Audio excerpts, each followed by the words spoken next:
Everybody, whether you're the president of a company or the paper boy, everybody has the exact same amount of time. You and I both have 24 hours a day. No more, no less. The question is, what do you do with your time?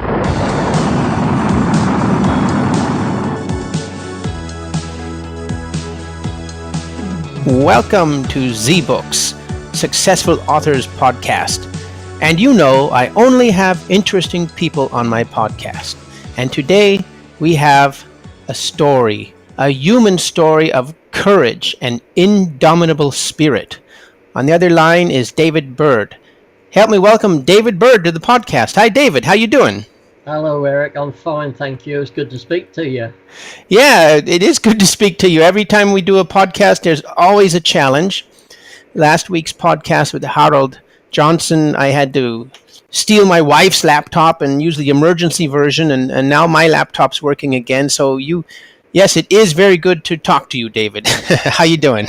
Thank you very much. Yeah, I'm fine, thank you. I just hope you understand my Norfolk dialect. It seems all right to me. You're in Norfolk. That was my next question. Where are you? Yeah, I'm in a place called Heacham in Norfolk. Ah, yeah. By the coast. Okay. How far to the beach? About 10-minute walk. Oh, lovely, lovely. And how's the weather right now? Well, it's been lovely today. I've been out in the garden all day. Cool. Nice. Yeah, we're having a heat wave in Germany. 10 days of good weather. It's like a record for Germany. So it's crazy. Get that like that over here. Nice. Yeah, so is the beach by your house, is it a nice sand beach or a gravel beach? It's a bit shingly where we live, but if you go further around the coast, beautiful sandy beaches, absolutely beautiful. Nice. And we have something very famous local to us. It's Sandringham, where the Queen lives sometimes. Oh, okay. I'm going to have to look that up in Google Maps right now.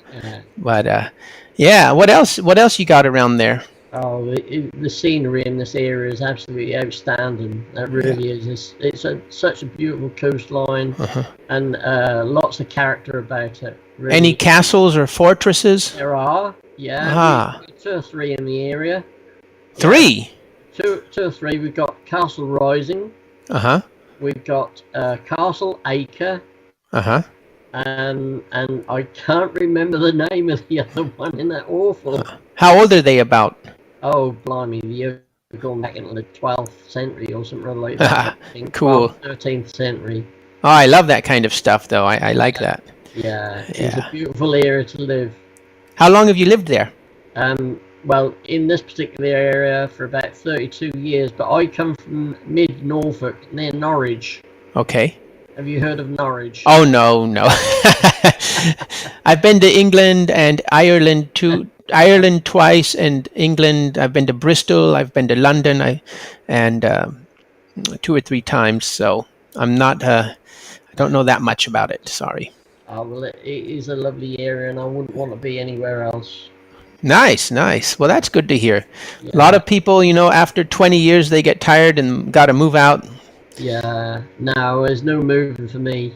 Okay. I met my wife. She was born and bred in this village. Okay. And I said to her, we'll get a little house in the town further up, along the road and that.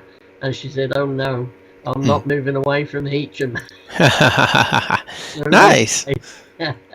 Yeah, well, now you're bringing up all the questions I want to ask you. So, skipping around meeting your wife, but before you met your wife, you had some other things to overcome, right? Tell us about your condition. Well, I was born with a condition known as a vascular anomaly, and that affects the right-hand side of my face, my eye, my head, and in my mouth. And it's a mass of veins, which can be quite dangerous if I did something detrimental to them, susceptible to hemorrhaging. Oh. Yeah, so I have to be very careful. Do you have to wear something to? No, I do. I have a what they call a dressing plate for my mouth. If I happen to have a bleed, Oh, I could put that into my mouth, and hopefully that might help to stop the bleed a little bit. But I think once that started, it would be quite a job to stop. huh. It's very extensive. I've had lots of surgery and all sorts, but they can't really do anything for me. When was your last surgery? 2008. Huh. But I've had 20 surgeries over the Oh. years. Yeah. But So you it's get a pretty to that- serious condition. Yeah, you get to a stage, Eric, when you think, well, enough is enough, you know. I got to that stage, and I just don't want them all. And then what?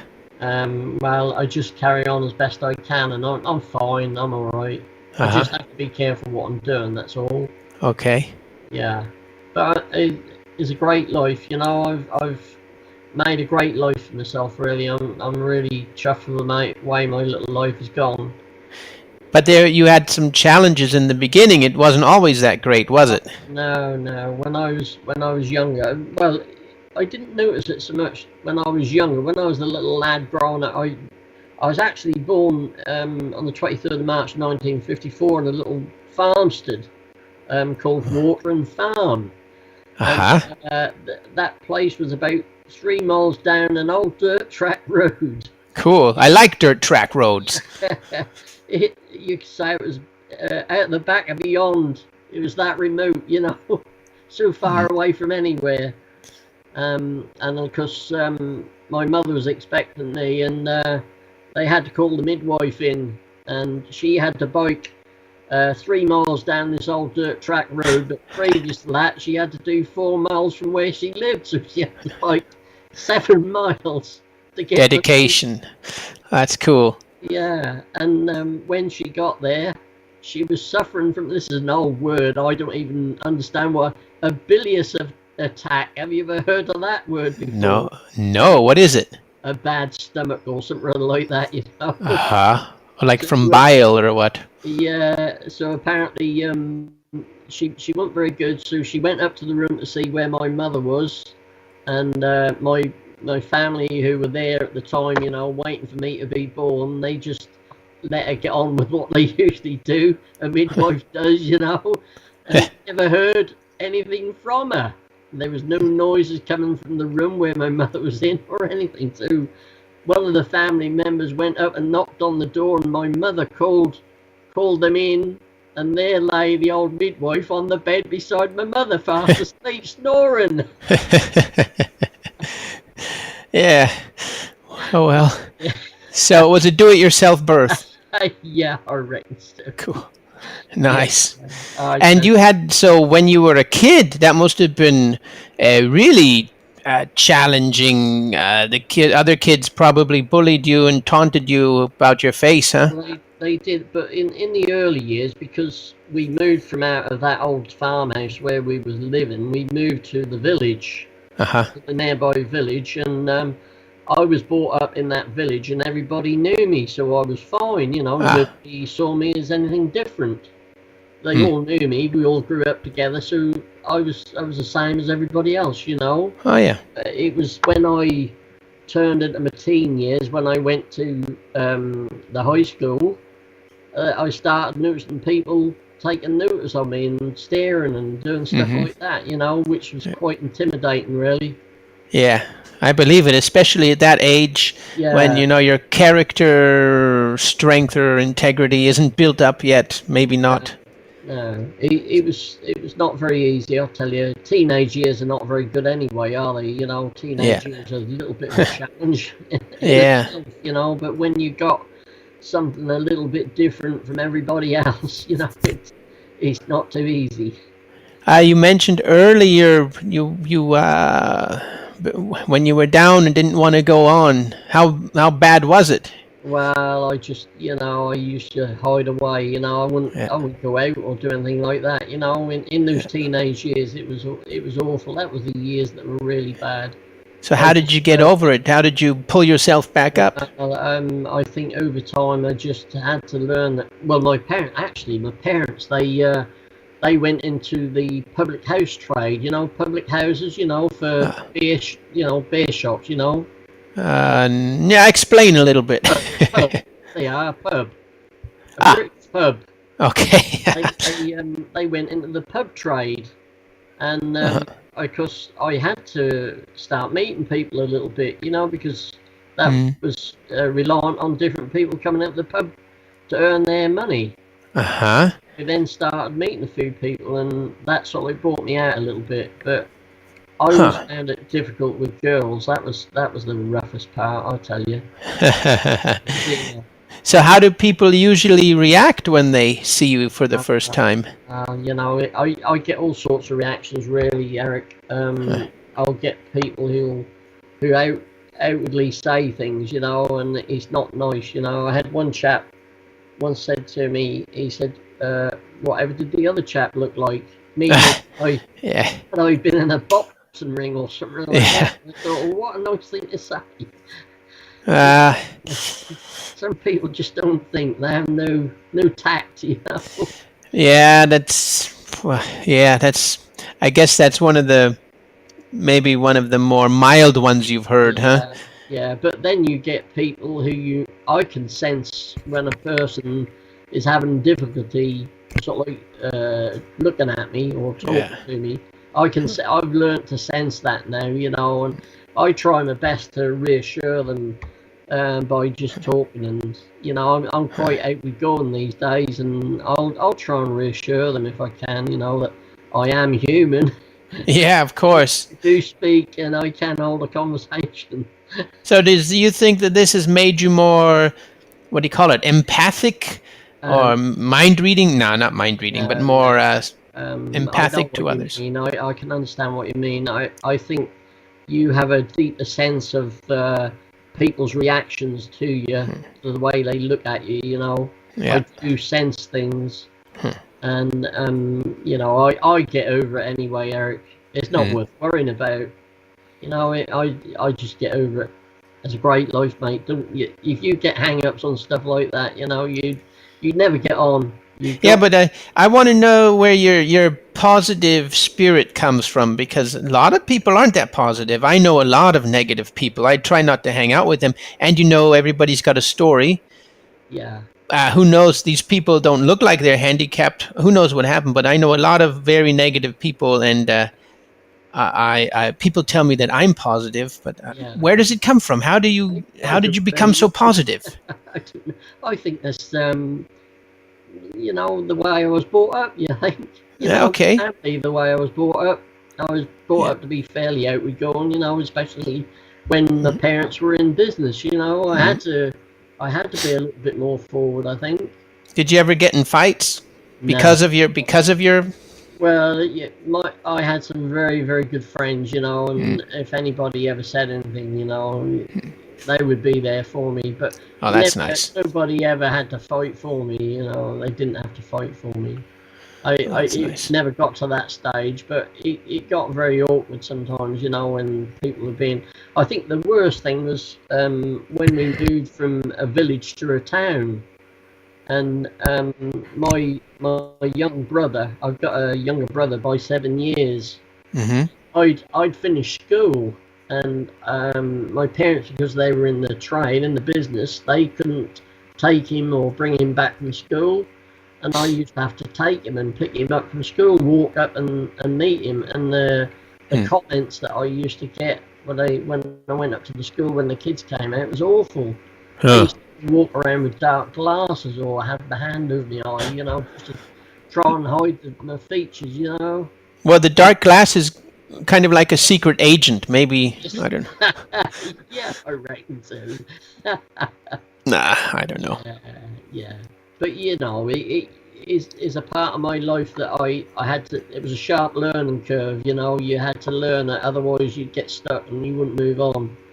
I wanted to be the same as everybody else. Whatever, my life is my life has been great. Whatever, I had some hiccups in my lifetime, but you forget those things. You forget the worst things. I remember all the good things.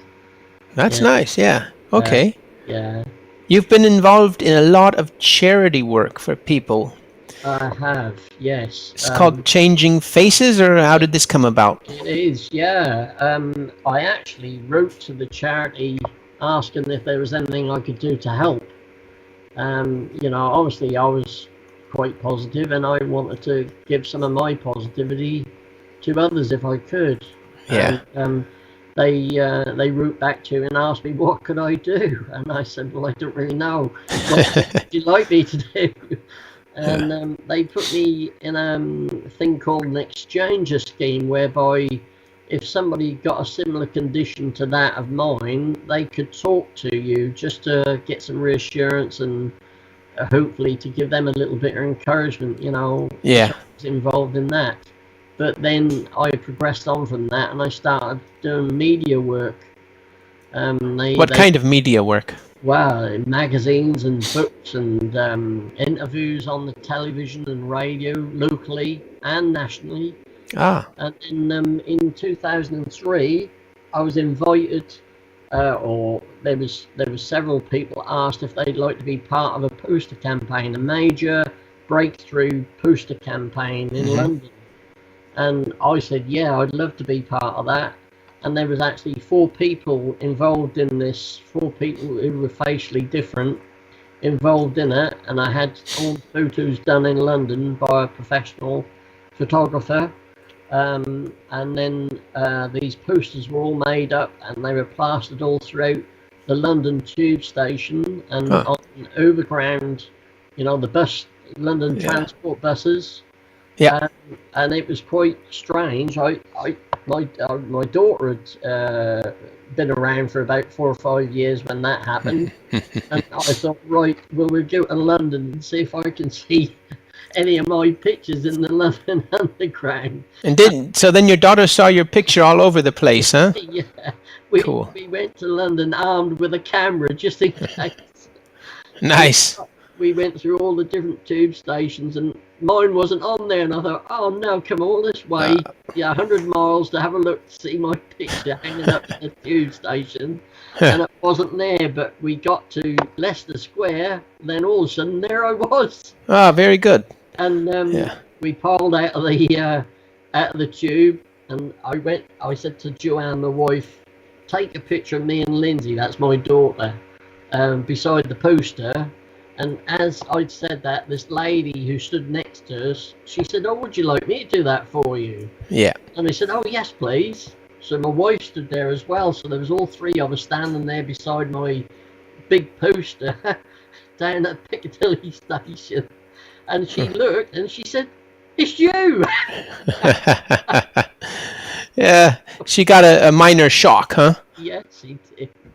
Cool. But it was a lovely feeling, that was, Eric. Yeah. Such a great feeling, to be involved in something as brilliant as that. It was a real groundbreaking event in this country. I think it's the first time that anything like that had ever been done. Really? Yeah. 2007. Well, that's 2003. That was 2003. Well, it's time enough, huh? That's yeah. And too bad you couldn't, if you were writing your book at that time, you could have used it for promotion for your book, huh? True, there was that, but never mind, that didn't happen, and that was it. I just had to carry on as best I could with life. Yeah, but I've been involved in all sorts of things with the charity as well, other posters, and it's unbelievable what I've done. I've met some famous people in the time, and it's been wonderful. It really has given me a great inspiration, to be involved with it. It's been really wonderful. Is the charity still active? They are still active. The CEO has just retired. There's a new lady, and I've taken the back seat a little bit, this last few months, Don't do as much as I used to. But it was a wonderful thing to be part of that, Are there any... Sorry? Yeah, it's okay. Go ahead. I actually used to go out and do talks for groups, like over here they call them women's institutes, and I can't think of the men's groups, the Lions, I think they call them, and there's another group, the Round Table, and all those sorts of things. I used to get asked if I could do talks, which I did start to do. I found it was a friend who actually got me involved in that. She said, have you ever thought about doing talks? And I said, well, no, you'd never get me doing anything like that. She said, well, why don't you have a think about it? So I had a little think, and I said to my wife, you'll never guess what somebody said. Would I go do a talk for a group? And she said, well, why don't you? So anyway, I put a few words together on a sheet of paper, and I thought, oh, I'll give it a go. So I got in touch with the lady who'd asked me, and she said, oh yeah, can we have a meeting the second Tuesday of the month or something like that? Come and give us a little talk, and then we'll give you a donation for your charity. So that's what I did, and I did my first talk. Well, talk about frightening the life out of me. I was scared, I tell you, I was scared. There was only supposed to be 30 and like 300 showed up, huh? That's right. I did get an invite to a group in a place called Down the Market, and they had their meetings in a town hall, and I was expecting, the usual 25, 30 people, and when I got there was 100 people. And I thought, nice. No, what am I going to do? And I thought, well, I'm here now. I've got to do it. Yeah, it's strange, huh? I've also talked in Toastmasters to 30 people all the time. Well, when I was active in Toastmasters, but then I went to my first speech with 100 people. Right. And why is it different? But it's different. I can attest to that. It's, oh, holy cow! It's 100 people. Oh my God! And you get nervous all over again. Yeah. It's strange, isn't it? It's just like talking to 30 people, isn't it? Yeah. But no, those butterflies, they come anytime they want, They do. And every time, I must admit, every time that I did these talks, the people afterwards came to me and said they heard the most wonderful story, they'd never heard anything like it before. They were amazed at what I'd gone through and what I'd had and how I'd led my life, Yeah. And that was a lovely feeling. Yeah. It's really an empowering feeling, standing in front and you get people come up at the end and tell you how much they enjoyed it. Very empowering. Yeah, so that is a good segue. Empowering. Yeah. Is this how you foster your indomitable spirit? How does one foster an indomitable spirit? No, I wish I knew. It just came from out of nowhere, Yeah. Is there any more charity work coming up? Any more actions? No, I've stepped back, but I did have a little mini stroke in 2011, Eric. A TI, they call them a TIA. I don't know if you've heard of that term. Yeah, I've heard of it, but I forgot what it was. Mini stroke. Yeah, it's a mini stroke. I had one of those, and I carried on for a while, and the family, they said to me, don't you think it's about time you stopped, You've done your bit, So I slowed down. I didn't start, slowed down. Yeah. So I'll tell you what else we used to do. We also used to open our garden here where we live to the public. And I had a good following for that. We used to raise. There was nothing new to raise between £500 and £600 in about 3 hours. What do you mean? With you opening your garden? What we used to do, we used to do like a bric-a-brac. Have you heard of bric-a-brac? Yeah. A bric-a-brac stall. We'd have a plant stall. We'd have coffees and teas. We'd have cakes. We'd have vegetables, people selling vegetables. We'd have all sorts of things going on. A raffle, raffle prizes, Oh, yeah. And we just raised a lot of money, and we were always supported very well. And nice. We have, over the years, we raised thousands of pounds for the charity, when we were working full time at it. That sounds like a real grassroots movement there. Yeah, it was wonderful. It really was. I do miss it, but I think it was right what the family said.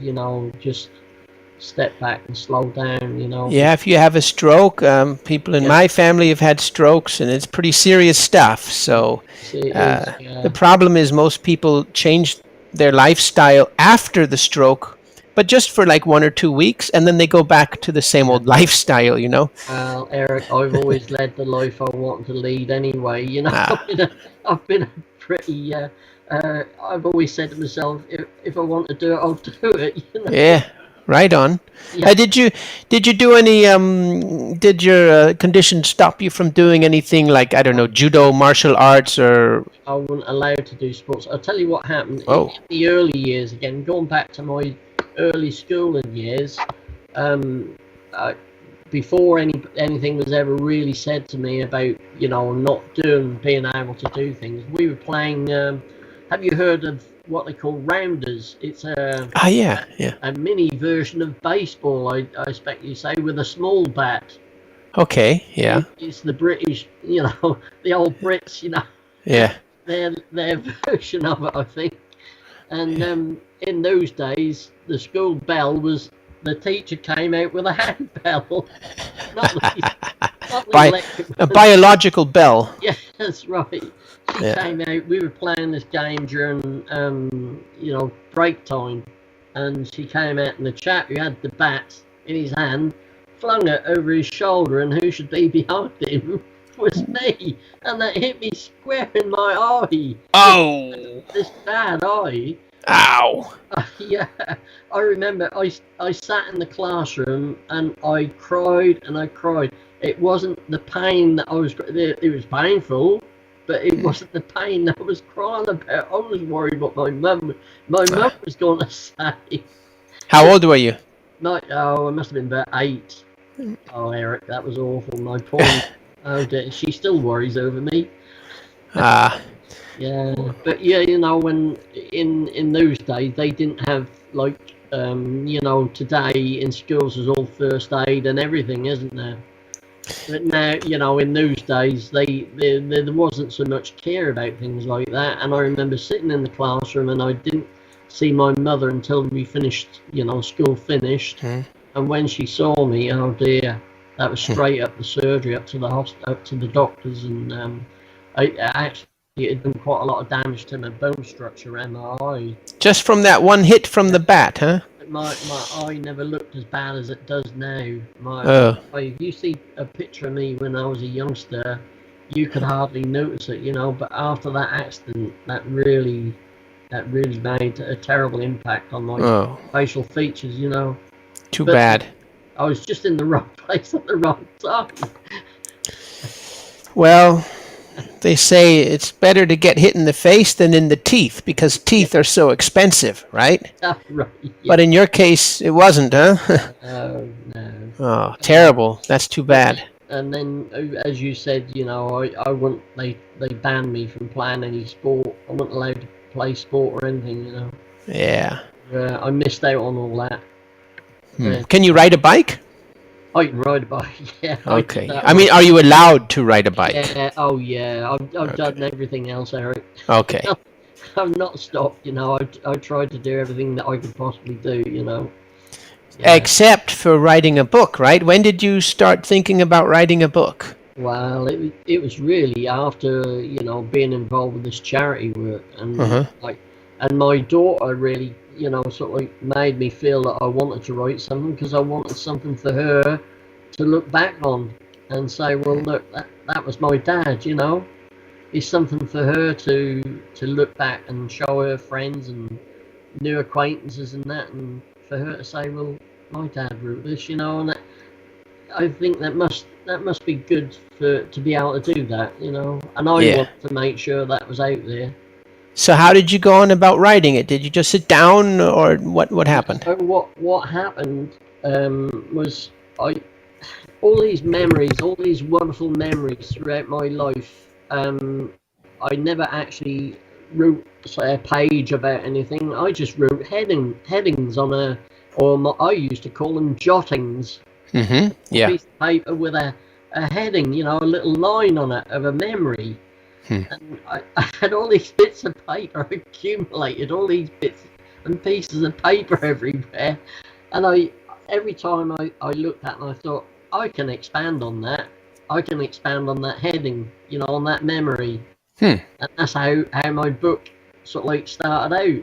I expanded on a heading. Interesting. Yeah, and it's surprising how easy that came to me. That was quite easy to come to me that way. That's interesting. That sounds like this thing called the snowflake method. Have you heard of it? No, I haven't, no. It's kind of like what you did. You you make an outline, Right. and then you make headings for each chapter, and then you keep expanding on them, and then you make subheadings, and then you just keep going. And of course there's some more structure than that with your characters and your storyline.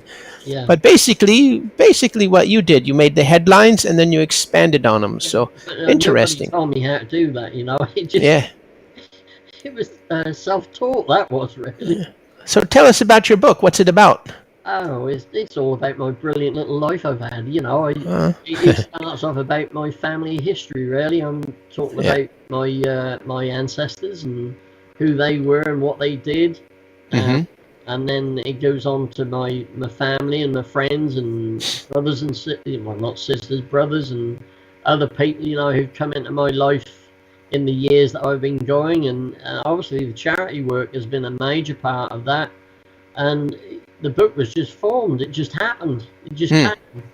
And, each chapter, even writing the title for the chapters, that just came so easy. With all these separate things that I'd put into this book, the actual chapters, what they were called the chapter, it was so easy. It just came so easy.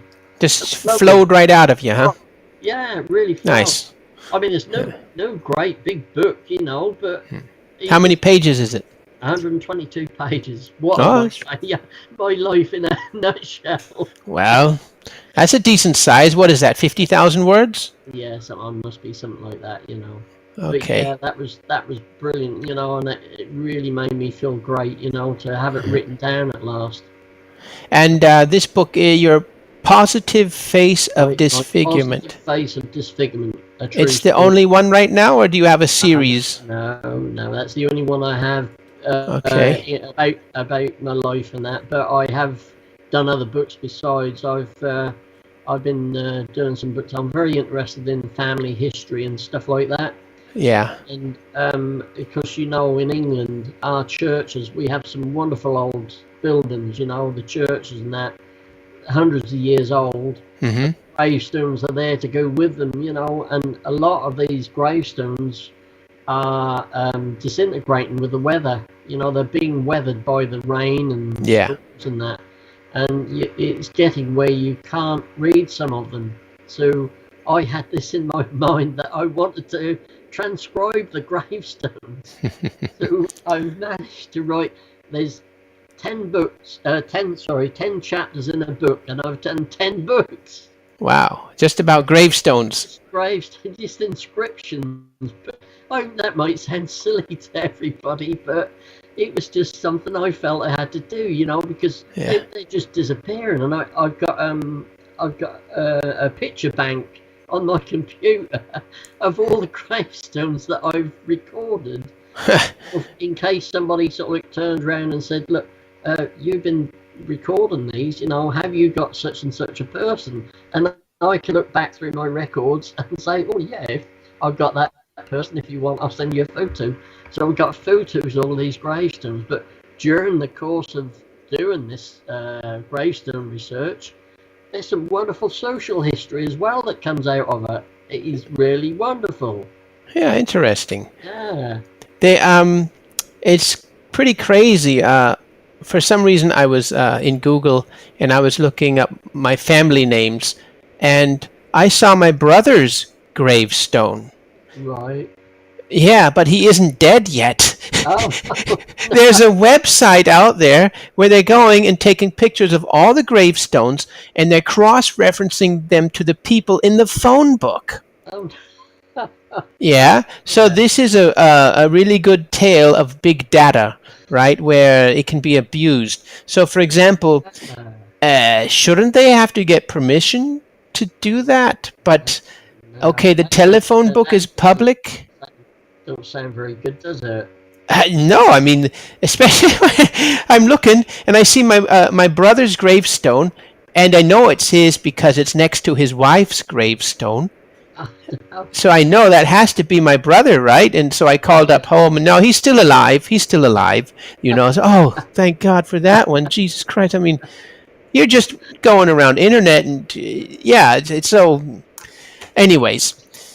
Yeah, I'll tell you something else. You know, talking about social history regarding research and all this, down along our coastline, there's obviously a lot of ships pass through in this area, you know, and it goes back a long, long way, you know, back to the you know, earliest times of when they started using the ships going from place to place. Yeah. I found one gravestone relating to a woman and two children, and it said she drowned on this particular ship, and that was called the Earl of Weems. Uh-huh. I thought, well, that Weems is a place in Scotland, so they got the name of the ship from Scotland, you know, somehow or other. But this ship was coming from London up north to Northumberland or somewhere like that, further up north, and it foundered off our coastline at a place called Brancaster. And as I was going around the churchyard, I found another gravestone relating to another woman with another child. So that was two women with four children. Yeah, with three children. There was one in one and two in the other. And it's relating to this Earl of Weems ship again. So I looked on the internet, and there's mention of this ship that foundered off our coastline further round from where we live. And apparently the captain and the crew got off and left all these women and children on this ship to sink. And they all the women and children that the captain and his crew got off. Wow. Whatever happened to the captain going down with the ship?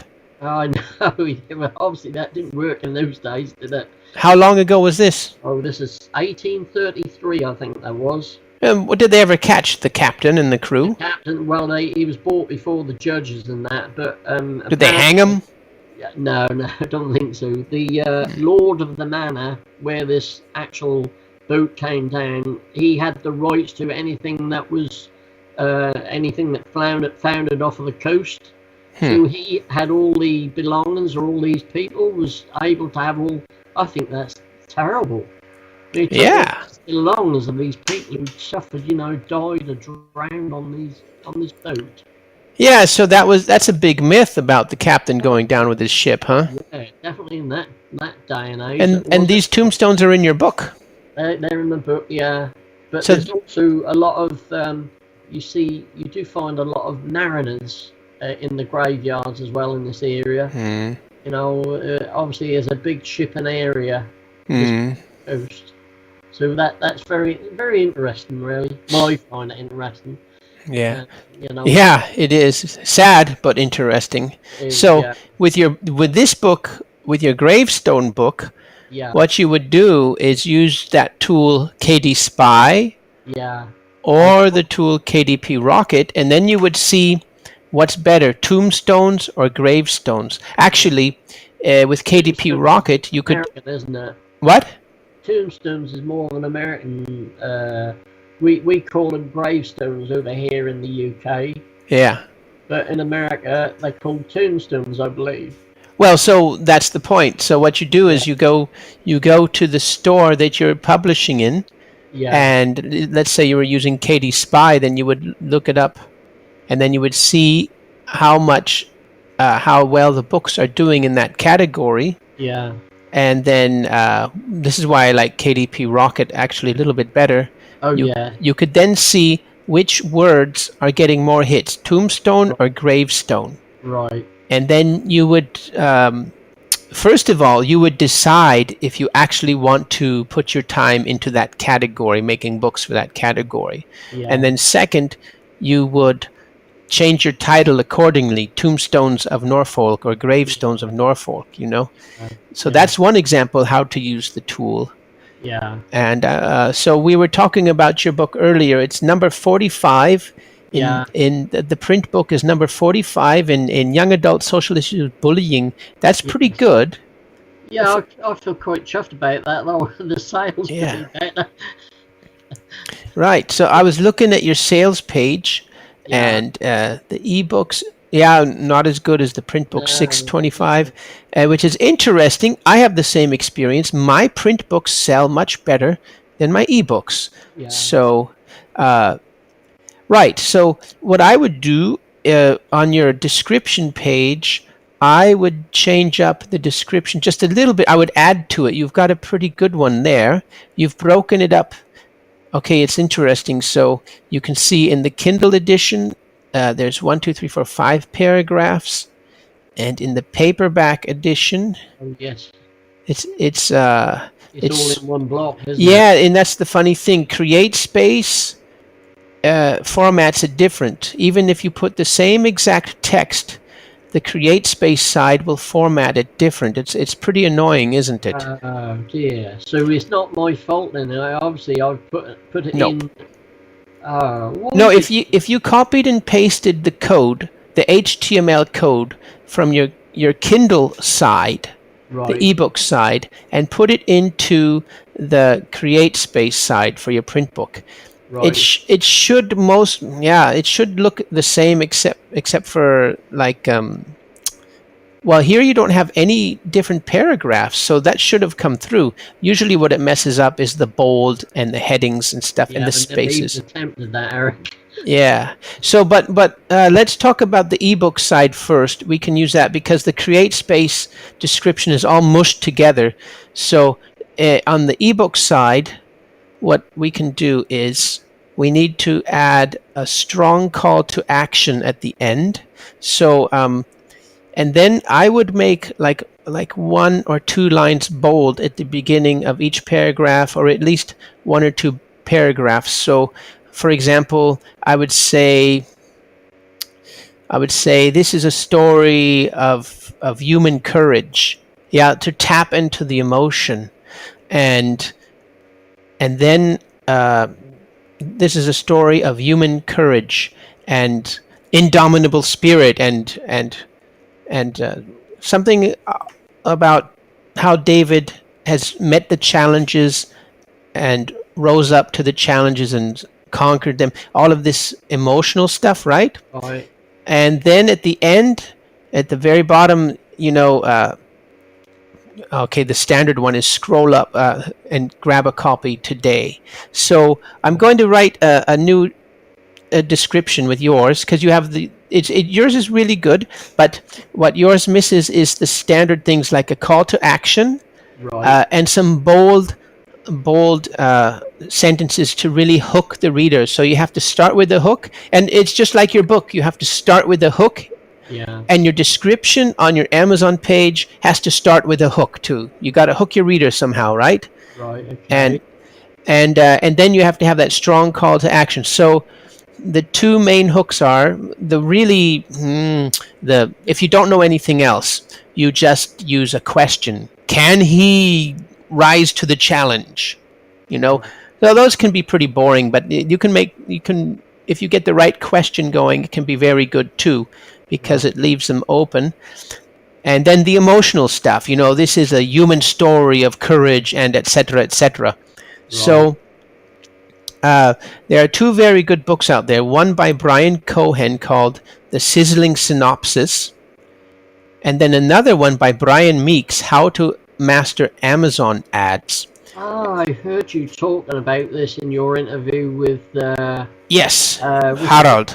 Guy, or was it with Harold? That was Harold. Yes. And both of those books are very good. Of course, the one about the sizzling synopsis is a little bit better. He really gets into it. So I'm going to write you a new description. That would be good. Thank you. Right, and I'll send you the code. You just have to copy and paste it into your... Yeah, because yeah.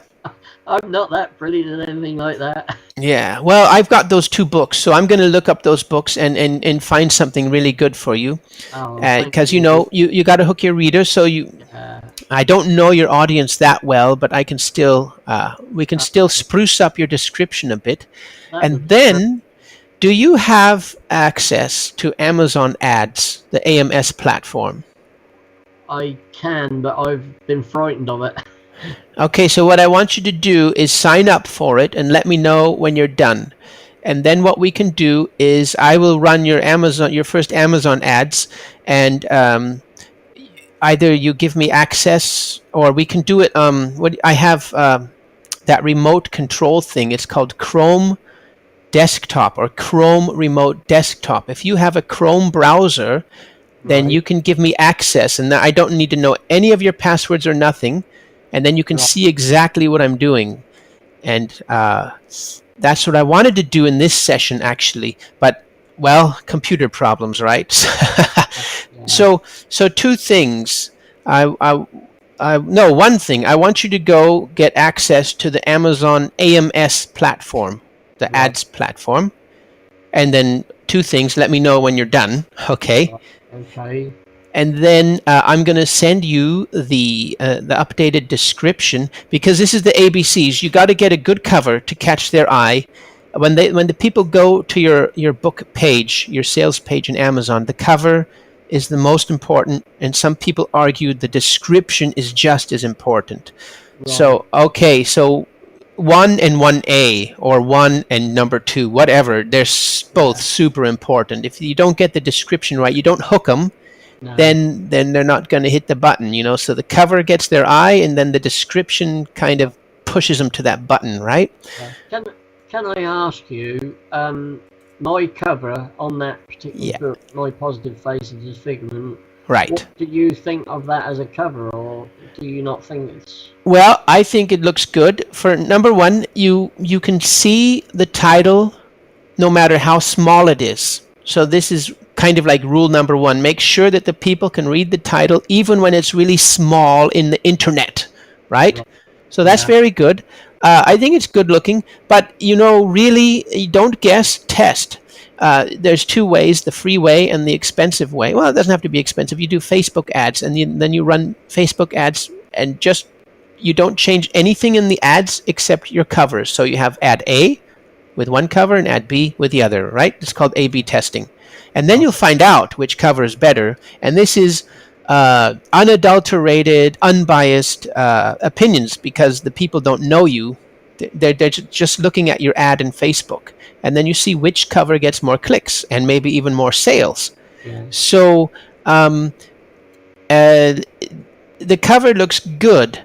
If anything I told you to do to the cover right now would just be my taste, right? Yeah. Right. So Can I just say, initially when I bought that book out, I did have another cover.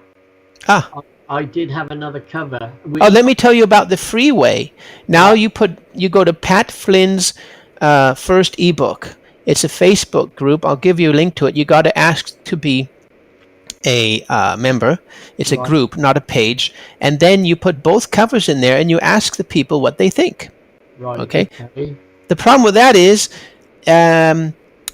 that sometimes you can sway them or they can sway you, and it's opinions. What you really want is sales. The sales will tell you, or clicks, which cover's better, right? Yeah. That's the money talks, right? And so the A/B testing is more reliable, more conclusive.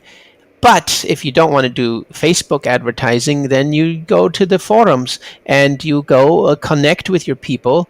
And this is just one forum. It has really taken off, and it's really okay to do this. This is what everybody's doing. It is morphed into a forum. Pat's first ebook Facebook page has morphed into a forum for new authors to test their covers and everything, titles, and talk to each other and get help.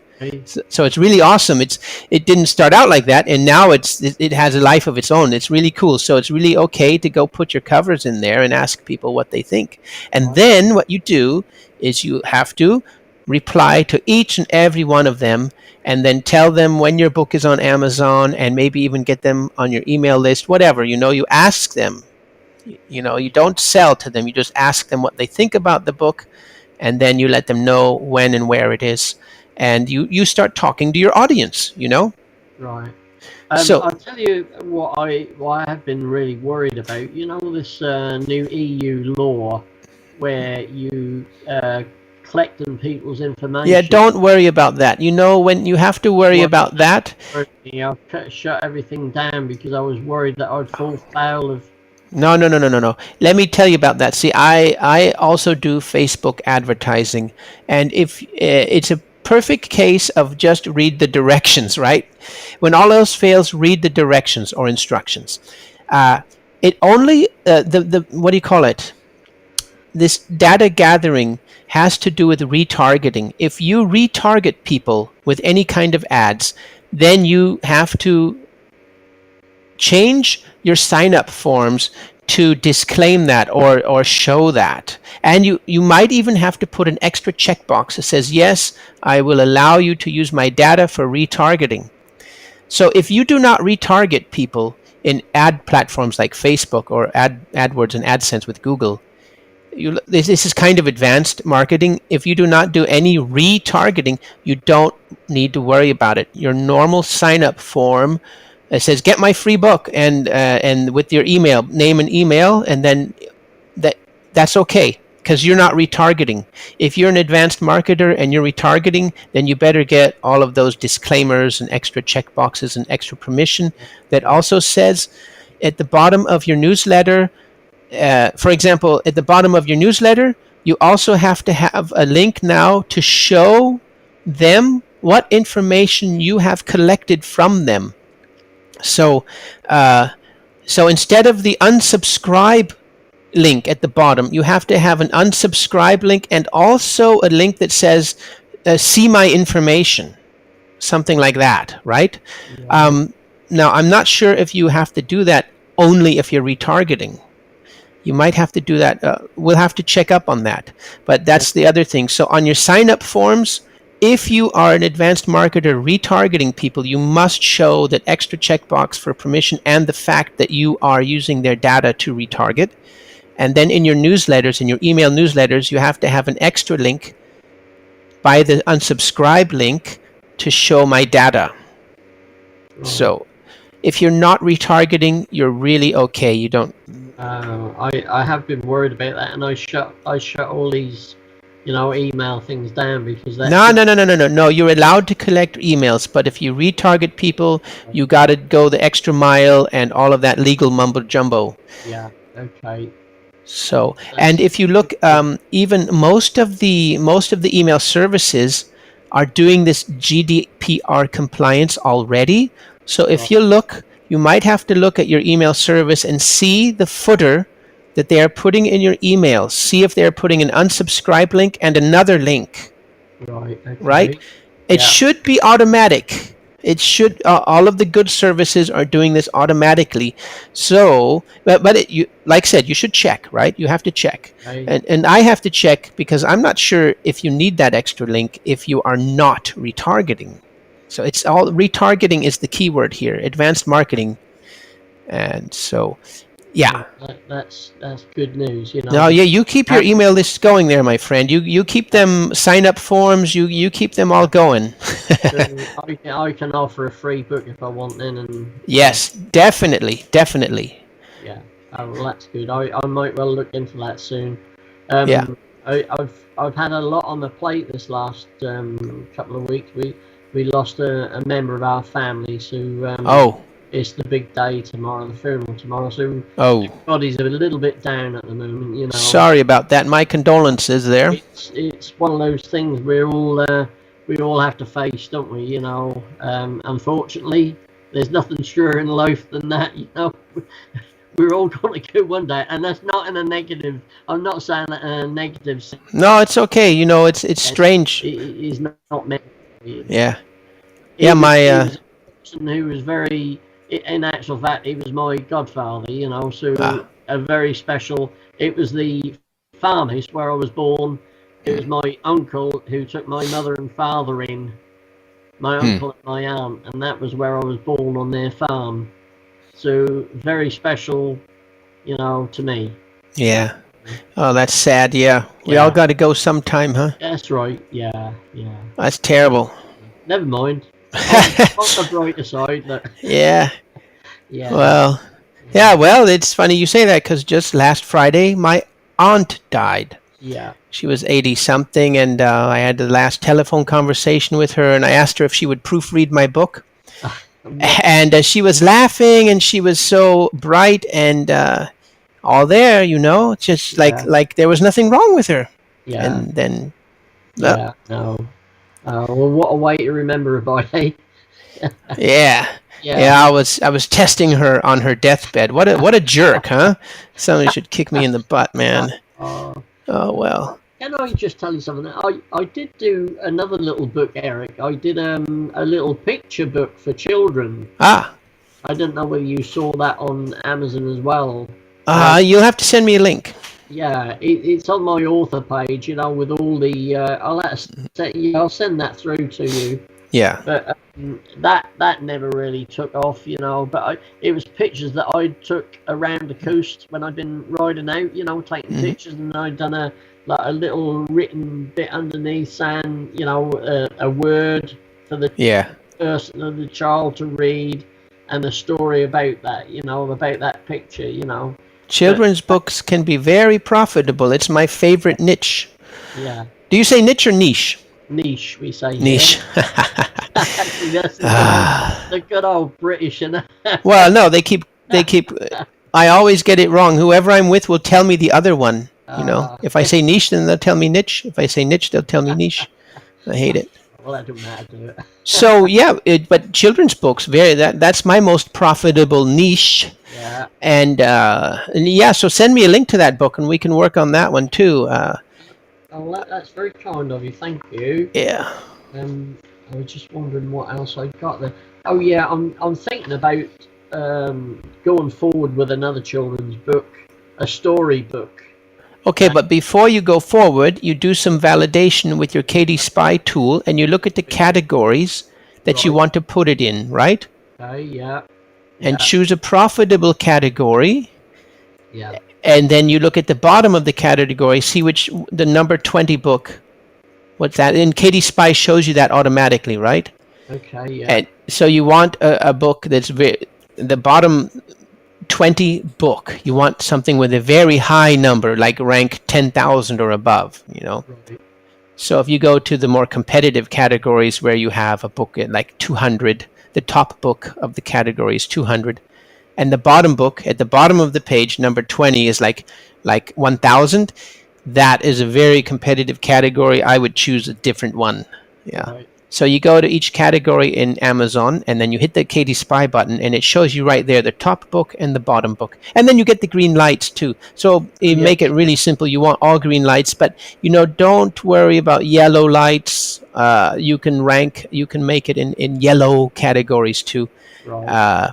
So do some research first to think of where would you put your book in Amazon? Yeah. What do the other books look like? What can you do different to make your book cover stand out on the page once you've decided a category that you want to go to, put your book, and then maybe you even should adjust your title according to your research, and you don't have KDP Rocket, do you? I do. Ah, okay. Yeah, I bought that and KD Spy not together, but as soon as I bought one, I thought, well, I'll have the other one. Yeah, they're not expensive, and they're definitely worth it. So what you do is, number one, you go to KDP Rocket, and you put your main, maybe your title is your main keywords, right? Yeah. And try your title or the main keywords, what your book is about, like 2 words. Put in 2 words. Okay. And then see what KDP Rocket brings up, and then see how many Google searches and Amazon searches there are for each keyword. And of course you want the ones with the most searches, and then you also look at the competition row or column, and you want high search volume in Amazon and low competition. So that's the basics, right? Right, okay. Now in KDP Rocket, you also have the category button. You hit the category button. I think it's called Find My Categories. I don't have it up right now. Yeah. And that will help you also find categories. So those are the first steps, and do that before you title your book and write your book and make the cover. Right. So you do number 1, KDP Rocket, and then number 2, go to your target categories in Amazon, and then get tighter with, go more granular with KD Spy and get a feel for that category. Yeah. And then if you want to get really advanced, then you start doing A/B tests with Facebook ads to your mock-up covers. But let's not do that yet, okay? Is that expensive? That's the thing, you know. I mean, I'm limited to what I can. Well, let's put it like this. You can A/B test your covers, and you send them to a free book or the first chapter of the book for free. And as long as you're getting sign-ups, right? You haven't published the book yet. You're validating your book, and you're starting with your cover. You're going to get the cover right and the title right. And if you do this, you will definitely sell more books in Amazon after you're done testing with Facebook. So the point is, you're going to spend let's say you say, I want to spend $30 to $50, but you're not wasting your money because you're getting email subscribers and you're building your audience. So, of course, there's a fine art to this. You don't want to pay more than $1 per subscriber, right? That in America, the clicks are more expensive than in England. So in America, if you're getting $1 per subscriber, that is a very good rate, right? Because your clicks can go up anywhere from 20, 30, 40, 50 cents per click, right? Okay. So anyways, the point is, I'm getting too deep right now. The point is, you can do Facebook ads, do your A/B tests, and you're building your audience at the same time. So you're not wasting your money, where if you did Amazon ads or Google ads or something, just going for the sell with an untested book, that is wasting money because you did not test, you did not validate your book or anything. And so then you're wasting money. So you have to say to yourself, okay, I'm testing this book right now, and it's just like a book promotion where I go to Bookzeo or BuckBooks, and I pay $30 for a promotion and maybe get some sales. It's the same thing here, but it's better because you're getting subscribers. So it's not like you're throwing away money not knowing what's going on. When you do a promotion, a paid advertising promotion for an untested book, you don't really know what's going on. Yeah. But when you're doing A/B tests, you're getting hard data and saying, okay, that one's better than that one, and then you're getting subscribers that are going to tell you right away if it's what's good or not, or what they read, Right, okay. So, but then you have to have a Facebook ads account. And let's do the Amazon ads first. It's the easiest way to learn paid advertising. Right, okay. And okay, so you cannot A/B test your covers, but you can A/B test your description and your Amazon page and stuff like that. Yeah. And you win a very valuable data because when your ads are done running, you will see which keywords worked the best and sold your book. And then afterwards, you put those keywords in your KDP dashboard for your book itself. When you publish your book, you can choose 7 keywords. Yeah. Right. So when you run an Amazon ad, you will know exactly which keywords sell your book. So this is the golden nuggets that paid advertising can bring you. You have hard data. When you sell the books, you see which keywords sold those books. And then you use them in your title or in your KDP dashboard for the keywords. Yeah. So it's a win-win situation. That's why I always recommend Amazon ads, because newbies are very afraid of wasting money. But it's very hard to waste money with Amazon ads because they're so slow, and all of the big guns are always complaining, oh, they won't use my budget, because they really want to sell and they really want to scale up. But it's really good for newbies because they can't really do any harm. They can't waste their money because the Amazon ads are so slow. I've run ads for $1,000 budget, and Amazon ads will not use up your budget. So you can pump it up to $1,500, and it does not affect the sales of your book. So with Facebook ads, don't do that. No. If you put $1,000 in there, they will spend $1,000 in one day. Okay. Yeah. So let's start with Amazon ads. Okay, they're they're the best way to learn paid advertising. And because they're so slow, they're very forgiving, and newbies and beginners, they can learn without all the fear of wasting money. Yeah. Yeah. So, okay, so actually now I have more actions for you. You're going to go to your Amazon ads, make an Amazon ads dashboard or account for Amazon ads AMS, and go to Pat Flynn's Facebook group, Pat Flynn's ebook, and you're going to put both of your covers in there. Yeah. And I'm going to send you a link to that. I think I even have a presentation about that. Right. That only my insiders get. I'll send that to you. Oh, thank you. Okay, Yeah, and then be great. we'll stick with that because you have that other kids book, but let's do this book first, right? Okay. It would be lovely to think that my initial book that I brought out would do all right. I actually did about £1,000 in sales in the first year with your book, and it was more local than anything. With people I knew. Okay, with the hardcover. Local shops. Yeah. The old cover that was with the old cover, but it was a bit drab. The old cover was really drab, and it was a low quality picture. Oh well. Oh. Well, then we already know the answer to that, don't we? But see, this is the interesting thing. When you do this A/B test in Pat Flynn's ebook group for free, right? Yeah. You will put both covers in there, and the other cover isn't as good. But that's not what it's about. It's about connecting to people and getting them involved in your book and with you. Yeah. So maybe you already know the old cover's no good. Doesn't matter. Put both covers in there again and ask people their opinion. Yeah. It's about connecting with people. You probably already know which cover's better, but you're connecting with people. So, okay, let's get back to the where were we? Okay.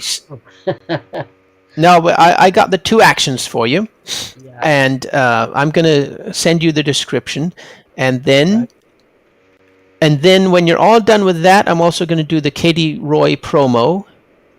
Okay, so back to the questions. What questions should people be asking you? What is the one question you wanted to answer but nobody has asked? Do you know what? I don't really know. People probably would want to know, can I write a book? Can I write a book? Yeah. And I would say the answer to that is yes, of course you can. Anybody can write a book. It's just something you just got to get your head together and just do like I did, put a few jottings down each day of little memories of things or something like that in that sort of like respect, It's the way we did it, and I think that's probably that might help people to just do things. They're just writing headings, to form your book. I think yours is a wonderful example. You did kind of the snowflake method without even knowing it, and there's people making money off of this snowflake method, Haven't even heard of it, Eric. Yeah, check it out, the snowflake method. All right. You'll be surprised. Yeah. Okay, then. I did learn a whole lot of stuff on the internet, though, on YouTube, like format, how to format the book and everything like that, for uploading. That was something where I found very useful YouTube. How did you find out about Zbooks? I don't, probably through the course of me trying to find out how to go about doing things. Yeah, YouTube has been very good for me. I've got your name came up, and I thought, well, I'll subscribe to your list, So very good. Probably what I did. Yeah, nice. So what's next for you? What's coming up? Well, I think obviously I'm retired now. I retired this last about 14 weeks ago. And I've spent a lot of time in this last few weeks in my garden, updating my garden because it looks so bad. Updating your garden, huh? Upgrading, huh? Yeah, it's beginning to look really nice now. I have spent a lot of money, but I've enjoyed spending the money. Yeah, but now you've got time to write a bunch of books and make more money. Yeah, true. There is that as well. Yeah, so I think I'm going to try and have a go at doing this other children's book, and see how I go on with that. So okay. That'll be in the pipeline, really. Yeah, let me know when you're done with today's homework. Then we'll get on your children's book, and I've got a bunch of presentations, but I'm going to put something together. More, uh, yeah, more condensed, and not just a bunch of presentations. I'll put together a good workflow for you to Oh, go that'd be good. for KDP Rocket and KD Spy and etc. Keep me moving myself. Yeah. Yeah, I think I need somebody just to G me along a bit. Yeah.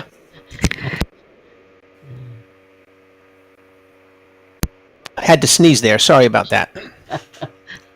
I reckon you've got hay fever. Oh yeah, terrible hay fever. Well, I have sinus problems too. Yeah. Again. We're on the same sort of wavelength here, I think, Eric. Yeah, I've tried everything, but okay, that's a different topic. Yeah. Okay, so, all right, you're in your early retirement, and now you're going to build your book empire and your garden, right? Yeah. Okay, let's do it then. Okay, is there do you have a website? I don't actually have a website. Obviously, I have my Amazon author page. Mm-hmm. But I wrote on a blog. I did a blog which was called My World of Inspiration, and it was all about things that had happened to me throughout my life, and I started writing these all down, although I haven't written anything in there for a long while. So what's the name of the blog? It's called brecklandblogspot.com. Okay. Perhaps I'll send that link through to you, Eric. Yeah, send me that. And your book is My Positive Face of Disfigurement, a true story by David Bird. That's the one, yeah. Okay. And do you know your Amazon author page URL? Yeah, I can send that through to you as well, can I? Okay, yes, do that. A lot of I suppose I could use something to cut it down a bit. What do they call it? A tiny URL or something like that. Yeah. Well, actually, mine's pretty easy. Amazon.com/author/Eric Z. Oh right. Mine's quite complicated. It's www.amazon.co. Oh yeah. /David-Bird/E. Yeah, I'll send it to you, Eric. Yeah, just send it to me. You're right. It's too complicated. I don't know why we differ so much. The two sites seems strange, doesn't it? Is that Amazon? You think they'd have the same way of doing things? I tell you what, it really annoys me because I'm in Germany and I want American movies, but when it comes to streaming or buying movies, they won't let you buy in Amazon.com. It automatically kicks you over to Amazon.de, and it's so annoying because it's a different selection, Yeah. I don't know. Maybe it's for taxes, Big Brother. I don't know. I don't know. It's annoying, I tell you. But anyways, forget Amazon. We want to talk about you for now. So what else? What would you tell anybody? What is your message for the readers out there, or for any other handicapped people?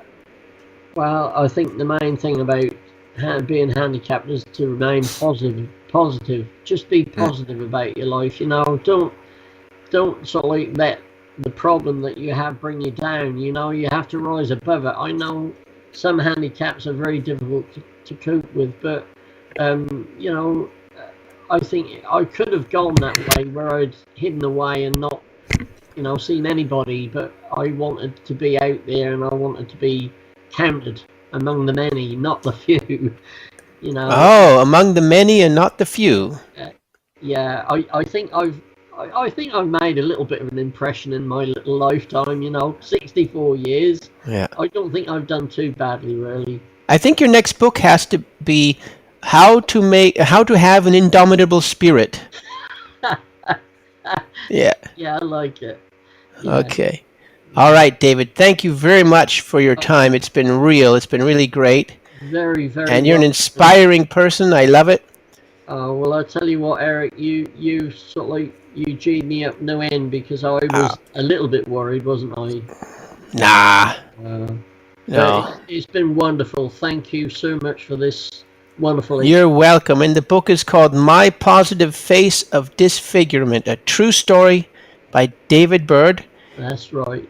And I'll talk to you next time, my friend. All right, Eric. Okay, I look forward to it. And that'd be lovely. That's great. Thank you so much. You're welcome. All right. You take care and all your family. Okay, my friends, if you like that podcast, then remember to go to zbooks.co and go get all the materials to start your authoring career. We have a 7-day challenge every week, so there's no excuse to not finish your book. And remember, please go to iTunes and upvote this podcast and Google Play. Okay, I look forward to seeing you at the top.